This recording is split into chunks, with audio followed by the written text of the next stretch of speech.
మీ కలను నెరవేర్చుకోండి. మొదటి కన్సల్టేషన్, మొదటి స్కానింగ్ ఉచితం. వివరాల కొరకు హెగ్ డే ఫెర్టిలిటీని సంప్రదించండి.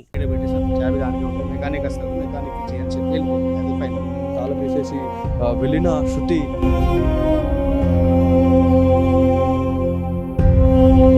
తిరిగి రాని లోకాలకైతే తను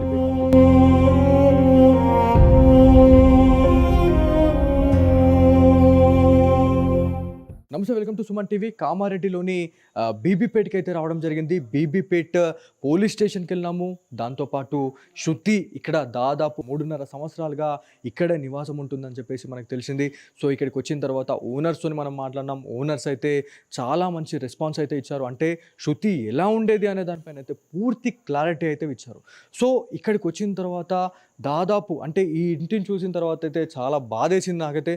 ఎందుకంటే దాదాపుగా అంటే 2014లో తను జాబ్ కొట్టిన తర్వాత అంటే చాలా దగ్గర అంటే ఫస్ట్ కామారెడ్డిలో తను విధులు నిర్వర్తించింది. దాని తర్వాత గాంధారిలో కొన్ని సంవత్సరాలు విధులు నిర్వర్తించింది. దాని తర్వాత ఇక్కడ ఈ బీబీపేట్కి రావడం జరిగింది. సో ఇక్కడ బీబీపేట్లో కూడా 3.5 సంవత్సరాలుగా తను ఇక్కడ విధులు నిర్వర్తిస్తూ ఉందని చెప్పి తెలుస్తూ ఉంది. సో ఇక్కడ నుంచి పోలీస్ స్టేషన్ చూస్తే దాదాపు చాలా ఒక 500 నుంచి 600 మీటర్ రేడియస్లోనే ఉంది. కాకపోతే ఇక్కడ స్థానికమైనటువంటి ఒక ఇంటి ఓనర్ వాళ్ళ దగ్గర అయితే వాళ్ళు ఉన్నారు. అన్న మీరు చెప్పండి, అంటే శృతి నేచర్ గురించి చాలా వరకు కూడా మీరు చెప్తా ఉన్నారు. అంటే ఆ రోజు 24th రోజు తను తాళం వేసి వెళ్ళిందా, లేకపోతే 25th రోజు ఏ టైంకి వెళ్ళింది ఇక్కడ నుంచి? ఎగ్జాక్ట్లీ 24 రోజు ఈవినింగ్ రోజు ఇదే టైంలో ఇది టైం 5:30 అట్లా వెళ్ళిందట. వెళ్ళి కొంచెం దూరం వెళ్ళాక మళ్ళీ స్టేషన్ నుంచి కాల్ వచ్చింది. అక్క డ్యూటీ చేస్తా ఆంటీ అంటుంది మా మిస్సెస్ను. ఆంటీ మళ్ళీ ఏమైందిరా మళ్ళీ పోయి మళ్ళీ వచ్చినావు అంటే డ్యూటీ ఉందని మళ్ళీ రమ్మంటే వచ్చిన ఆంటీ అని చెప్పింది. మళ్ళీ పొద్దున 10 o'clock వెళ్ళిపోయింది. 10 o'clock బండి తీసుకొని వెళ్ళిపోయి కొంచెం దూరం పోయినాక బండి సతాంశం తెచ్చిలో పెట్టేసి ఆంటీ బండిలో పెట్టేసిన చాబీ దానికే ఉంటుంది, మెకానిక్ వస్తాడు మెకానిక్ ఇచ్చేయని చెప్పి వెళ్ళిపోయింది. అది ఫైనల్. కూడా ఆ రోజు 2:30 అట్లా 2:30 11:30 అయిందో. 2:30 నుంచి 12:30 ఆ మధ్యలో మెకానిక్లు ఇద్దరు వచ్చి మేడం బండి తీసుకుపోమన్నది అని ఆంటీ అని వచ్చి తీసుకెళ్ళిపోయారు. అంటే ఏ టైంలో అది ఏ టైంలో? 24th డిసెంబర్ 25th నాడు 25th డిసెంబర్ 25th డిసెంబర్ నాడు ఏ టైంలో? 12:30 2:30 మధ్యలో వచ్చి ఇద్దరు పిల్లలు వచ్చి బండి ఇమ్మన్నారు ఆంటీ అని వచ్చిరట. పెద్దమల్లారెడ్డి మెకానిక్లు అట వాళ్ళు. ఇక్కడ ఏ విలేజ్? మల్లారెడ్డి అట విలేజ్. పెద్దమల్లారెడ్డి మెకానిక్ పిల్లలు ఇద్దరు వచ్చి మేడం బండి తీసుకురమ్మని చెప్పి మా వాళ్ళు అక్కడనే ఉంటే మా మిస్సెస్ని అడిగి తీసుకెళ్ళి పోయారట. అంతే. ఇది 100% నిజమేనా, లేకపోతే అంటే కొంత ట్విస్ట్ అనేది మళ్ళీ ఏర్పడతా ఉంది? అంటే తన ఫోన్ వచ్చేసి దాదాపు 12 నుంచి 1 o'clock టైంలో అసలు ఎవరికి కూడా రెస్పాన్స్ కాలేదు అని చెప్పేసి నవీన్ చెప్పాడు. అంటే వాళ్ళ కుటుంబీకులు చెప్పారు. అంటే అప్రాక్సిమేట్లీ టైం ఇది ఎగ్జాక్ట్లీ 10-10:30 అట్లా వెళ్ళిపోయినాక మళ్ళీ ఫోన్ చేసి ఇట్లా మెకానిక్ వస్తాడక బండి స్టార్ట్ అవుతుంది మెకానిక్ ఇచ్చేసి అని చెప్పిందట. వాళ్ళు వచ్చినాక కూడా మళ్ళీ మీతో మాట్లాడలేదు. మా మిస్సేజ్ ఇచ్చింది బండి అని తెలుసు. సో ఇక్కడ అది విలేజ్ ఎక్కడ అన్నారు? పెద్దమల్లారెడ్డి. సో పెద్దమల్లారెడ్డిలో ఆ వెహికల్ అనేది ఇప్పుడు శృతి వెహికల్ అనేది అక్కడ ఉంది. పెద్దమల్లారెడ్డి మెకానిక్లు తీసుకెళ్ళారు. అది పెద్దమల్లారెడ్డి ఉందా మరి ఇక్కడ బీపేట్లు ఉందా ఎక్కడ తెలియదు. వాళ్ళు మెకానిక్లు వచ్చి చెప్తే ఆమెతో మాట్లాడిపించి తీసుకెళ్ళారట బండి. మెకానిక్ పిల్లలు మేడంతో మాట్లాడమని. ప్రతి దాంట్లో కూడా ఒక ట్విస్ట్ అనేది ఏర్పడుతూ ఉంది. నవీన్తోని మనం మాట్లాడినాం, దాంతోపాటు వాళ్ళ కజిన్తో మాట్లాడినాం, దాంతోపాటు ఎవరైతే వాళ్ళ కన్న తల్లిదండ్రులతో మనం మాట్లాడినాం. సో వాళ్ళందరితో మాట్లాడినాక కూడా 11 నుంచి 12 గంటల సమయంలో తను కాల్ అయితే లాస్ట్ టైం మాట్లాడిందని మనకు తెలిసింది.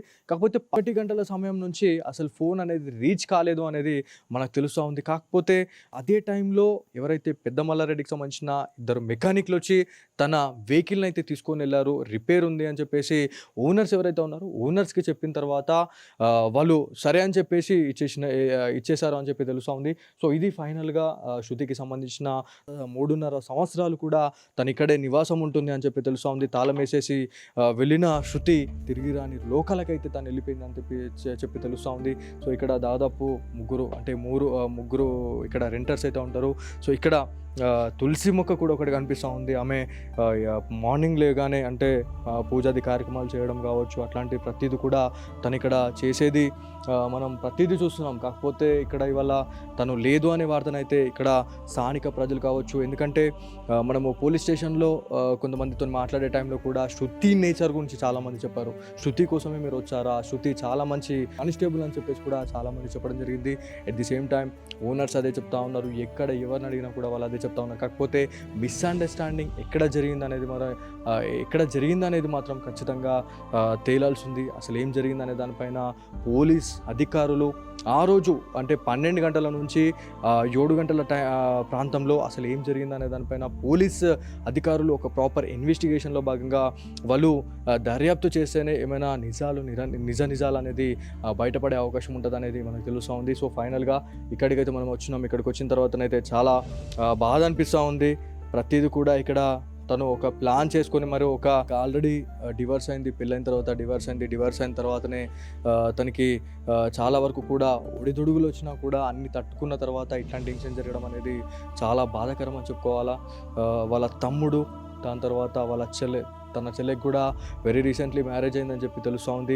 వాళ్ళందరినీ సెట్ చేసిన తర్వాతనే మళ్ళీ నేను పెళ్లి చేసుకుంటాను, ఎవరైతే కంప్యూటర్ ఆపరేటర్ అయినటువంటి నిఖిల్ని అయితే నేను పెళ్లి చేసుకుంటాను అనేటట్టుగా పెద్దలను ఒప్పించుకున్నట్టుగా మనకు తెలుస్తూ ఉంది. కాకపోతే మరి ఈ మధ్యలో ఏమైంది అనేది చాలా పెద్ద క్వశ్చన్ మార్క్ అయితే ఉంది. సో ఏదేమైనప్పటికీ చాలా బాధాకరం అండి. ఇది ఇంకొక దగ్గర కాకుండా ఉండేందుకైతే ప్రతి ఒక్కరు ఇట్లాంటి వీడియోస్ అయితే షేర్ చేయండి, మీ ఫ్రెండ్స్ అండ్ ఫ్యామిలీ మెంబర్స్కి అయితే షేర్ చేయండి. ఒకవేళ ఆత్మహత్యలు చేసుకునే వాళ్ళు ఎవరైనా ఉంటే ఖచ్చితంగా మీ ఫ్రెండ్స్ అండ్ ఫ్యామిలీ మెంబర్స్ని ఒక్కసారి గుర్తు తెచ్చుకోండి. మీకు ఏమైనా ఇబ్బంది జరిగితే డైల్ 100 ఉందండి.